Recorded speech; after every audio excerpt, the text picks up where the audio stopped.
ഒന്ന് വിളി കേൾക്കോ? ഉറക്കം വരണ്ട, ഉറക്കം വരണ്ട. കാലത്ത് ഭക്ഷണമൊക്കെ കഴിച്ചില്ലേ? ഉഷാറല്ലേ? ഒന്ന് ഉറക്കി വിളി കേൾക്കോ? കൂട്ടുകാരേ, എന്തോന്ന് വിളിയട്ടെ? കൂട്ടുകാരേ, അപ്പുറത്ത് ക്ലാസ് ഒക്കെ ഉണ്ട് അല്ലേ? അവർക്ക് കൊതി തോന്നണം, ഇങ്ങോട്ട് എത്താൻ കഴിയാത്തതിൽ സങ്കടം തോന്നണം. അത്തരത്തിലായിരിക്കണം നിങ്ങൾ ഉണർന്നിരിക്കേണ്ടത്. ഉറക്കൊന്നും വരുന്നില്ല. നമുക്കൊരു പാട്ട് പാടിയിട്ട് അങ്ങോട്ട് തുടങ്ങാം അല്ലേ? പാടുമോ? നിങ്ങ പാടിത്തരാ. ചെറിയ പാട്ടാണ്, ഒരു ഉറക്കം ഉണർത്തുന്ന പാട്ടാണ്. പാടില്ലേ? വട്ടപ്പറമ്പിലെ കുട്ടപ്പൻ ചേട്ടന്റെ തട്ടിൻ പുറത്തൊരു പട്ടാളം. പഠിച്ചെന്ന് തോന്നും, പക്ഷെ തെറ്റും. ഒന്നുകൂടി പറയാം. വട്ടപ്പറമ്പിലെ കുട്ടപ്പൻ ചേട്ടന്റെ തട്ടിൻ പുറത്തൊരു പട്ടാളം. പാടി നോക്കല്ലേ? വട്ടപ്പറമ്പിലെ കുട്ടപ്പൻ ചേട്ടന്റെ തട്ടിൻ പുറത്തൊരു പട്ടാളം. കുഞ്ഞുമക്കൾ പഠിച്ചിട്ടാ, വലിയൊരു പ്രശ്നം. ഒന്നുകൂടി. വട്ടപ്പറമ്പിലെ കുട്ടപ്പൻ ചേട്ടന്റെ തട്ടിൻ പുറത്തൊരു പട്ടാളം. പാടല്ലേ?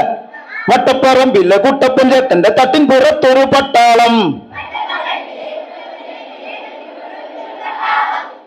കൈ ചാരി ഇങ്ങനെ കിടക്കൊന്നും വേണ്ട, ഉഷാറായിട്ടിരിക്കുക. ഉറക്കൊക്കെ കളയാട്ടാ, ഉറക്കങ്ങളെയുള്ള പാട്ടുന്നത്. ഒന്നുകൂടി. വട്ടപ്പറമ്പിലെ കുട്ടപ്പൻ ചേട്ടന്റെ തട്ടിൻ പുറത്തൊരു പട്ടാളം.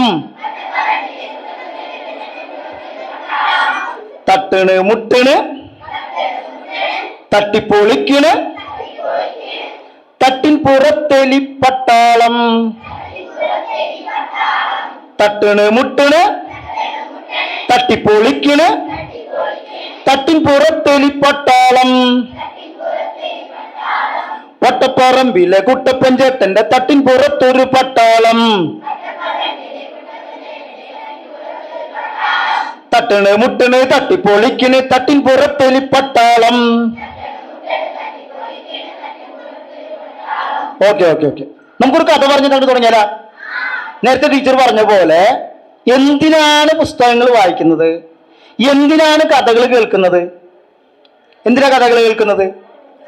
കഥകൾ കേൾക്കുമ്പോ കൂട്ടുകാരെ, കഥകൾ കേൾക്കുമ്പോ കേൾക്കുന്നതിന് മുമ്പല്ല നിങ്ങളായിരിക്കില്ല കഥ കേട്ടതിന് ശേഷം നിങ്ങൾ. അപ്പോ പുസ്തകങ്ങൾ വായിക്കുന്നതിന്റെ ഉത്തരം അതിനകത്തുണ്ട്. മുൻപുള്ള നമ്മളെക്കാൾ മെച്ചപ്പെട്ട ഒരു നമ്മളാക്കി മാറ്റാൻ എന്തിനെ കൊണ്ട് കഴിയും? അങ്ങനെ എല്ലാവരും പുസ്തകം വായിക്കുന്ന ഒരു ലോകമായാൽ ഈ ലോകം തന്നെ പുതിയതാവൂലേ? അപ്പൊ ഈ ലോകത്തെ പുതുക്കി പണിയുന്ന ഒരു പ്രവൃത്തിയാണ് വായന, അല്ലേ? അപ്പൊ വായന നിസാര പരിപാടിയല്ല. ഈ ലോകത്തെ തന്നെ മാറ്റിമറിക്കാനുള്ള ഒരു ശ്രമത്തിന്റെ തുടക്കമാണ് വായനകൾ, അല്ലേ?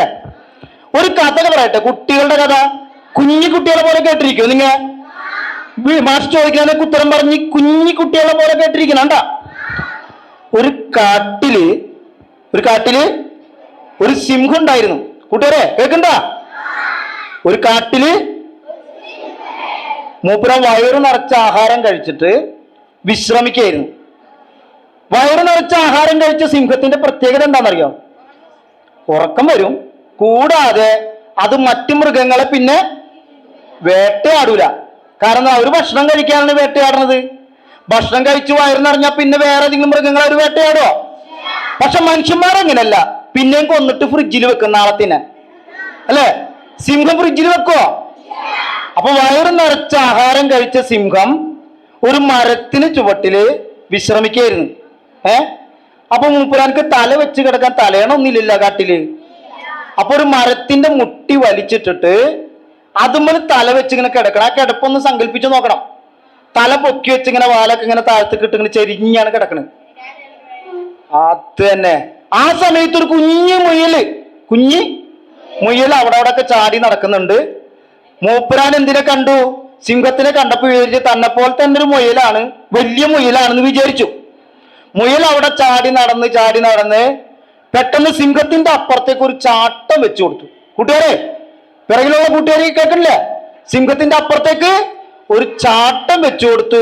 പക്ഷെ കുഞ്ഞു മുയലല്ലേ, വലിയ ചാട്ടം ഒന്നും ചാടാൻ പറ്റൂല. മൂപ്പര നേരെ സിംഹത്തിന്റെ തലയിൽ അങ്ങോട്ട് വീണു. സിംഹത്തിന്റെ തലയിൽ വീണതും മുയൽ ഇങ്ങനെ ഇഴുകിപ്പോന്നു. മൂപ്പരാൻക്ക് ഭയങ്കര സന്തോഷമായി. പാർക്കിലൊക്കെ കളിക്കാൻ പോയ പോലെ മൂപ്പരാൻ എന്ത് ചെയ്തു? പിന്നെയും സിംഹത്തിന്റെ തലയിലേക്ക് വെച്ച് കയറി ഇഴുകാൻ തുടങ്ങി. ഈ സമയത്ത് സിംഹം ഇത് കാണുന്നുണ്ട്. പതുക്കെ ഇങ്ങനെ കണ്ണു തുറന്ന് നോക്കിയപ്പോ തന്റെ മേല് കിടന്ന് ആര് കളിക്കണ്? ഒരു മുയൽ കിടന്ന് കളിക്കണ്. വയറ് നിറഞ്ഞിരിക്കല്ലേ, ഇനി ഇതിനെ തിന്നാനൊന്നും പറ്റില്ല, ഇത് പാവല്ലേ, അത് കളിച്ചോട്ടെ എന്ന് വെച്ചിട്ട് സിംഹം അവിടെ കിടന്നു കൊടുത്തു. മൂപ്പരാൻ പാർക്കിൽ പോയ പോലെ തലയിൽ കയറി ഇങ്ങനെ ഇഴുകാൻ തുടങ്ങി. കുറെ കഴിഞ്ഞപ്പോ കളി മടുത്തു. അല്ലെ, ഒരേ കളി തന്നെ നമ്മൾ വീണ്ടും വീണ്ടും കളിക്കുമ്പോൾ മടുക്കൂലേ? മുയലിന് കളി മടുത്തു. മുയലിന്റെ അടുത്ത കളി എടുത്തു. സിംഹത്തിന്റെ പൂടെ ഇങ്ങനെ പറിച്ചിട്ട് ഇങ്ങനെ ഊതാൻ തുടങ്ങി, അപ്പൂപ്പൻ താടി ഊതണ പോലെ. അപ്പോഴും അസ്വസ്ഥതയൊക്കെ ഉണ്ട്. മൂപ്പരാൻ എന്നാലും പോട്ടെ, ആണ് എന്തെങ്കിലും ചെയ്യട്ടെ എന്ന് വിചാരിച്ചു. കുറച്ചു കഴിഞ്ഞപ്പോ അതും മടുത്തു. കണ്ണ് പൊളിച്ചു വെച്ച് കുത്തി നോക്കുന്നു. സിംഹത്തിന്റെ വായ ഇങ്ങനെ പൊളിച്ചു വെച്ച് പല്ലൊക്കെ എണ്ണി നോക്കുന്നു. അപ്പൊ സിംഹത്തിന് മനസ്സിലായി, ഇനി കുറച്ചു നേരം കൂടി കിടന്നവരെന്തെങ്കിലും എടുത്ത് അടിച്ചു കൊല്ലും. ചാവണേലല്ലേ നാണക്കേട്. നാളത്തെ പത്രത്തിൽ എന്ത് വരിക? ഒരു മുയല് സിംഹത്തിനെ തല്ലിക്കൊന്നൊക്കെ പറഞ്ഞു വരും. നാണക്കേടല്ലേ? ചത്താലും സ്വസ്ഥത കിട്ടൂല്ല.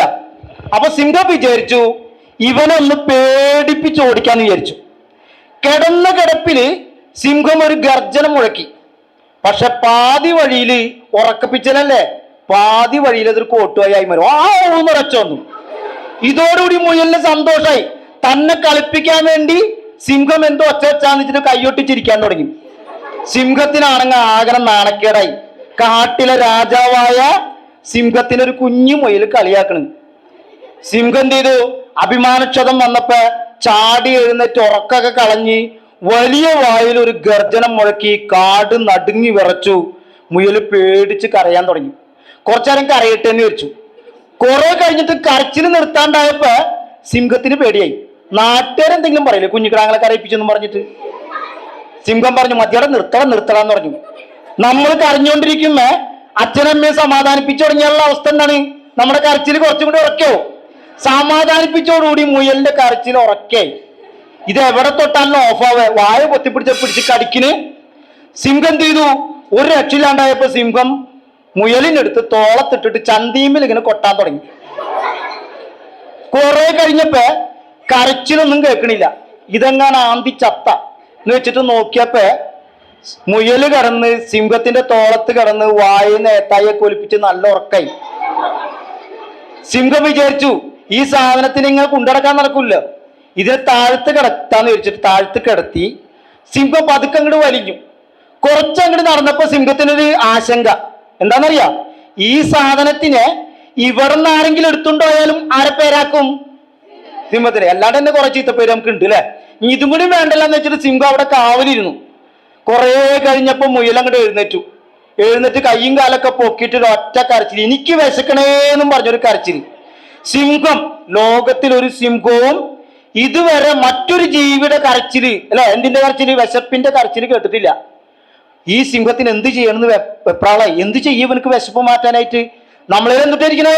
ഇന്നത്തെ അൽഫാമിന്റെ ബാക്കി ഇരിക്കുന്നുണ്ട്, കോഴിയുടെ ബാക്കി അല്ലെ, പോത്തിന്റെ കാല്, മാന്റെ കാല്. എനിക്കിതൊന്നും വേണ്ട, എനിക്ക് കുറച്ച് പുല്ല് മതി. അപ്പൊ സിംഹം നോക്കിയപ്പോ അപ്പുറത്ത് ഒരു പാടം, കുറെ ഇളം പുല്ലുകൾ ഇങ്ങനെ നിൽക്കുന്നുണ്ട്. മുയലിനെ പൊക്കിയെടുത്ത് സിംഹം അവിടെ പുല്ലിൽ കൊണ്ട് നിർത്തി കൊടുത്തു. പുല്ലിൽ താഴ്ത്ത് നിർത്തലും മുയൽ രണ്ട് കൈയും പിടിച്ച് സിംഹത്തിന്റെ മേല് പിടിച്ച് കയറാൻ തുടങ്ങി. അയ്യോ എന്നെ താഴ്ത്ത് നിർത്തല്ലേ, ഈ പുല്ലിന്റെ ഇടയിൽ പാമ്പ് ഉണ്ടാവും, പാമ്പ് എന്നെ കടിക്കും. സിംഹം പറഞ്ഞു എടാ നിനക്കിത് തിന്നണ്ടേ?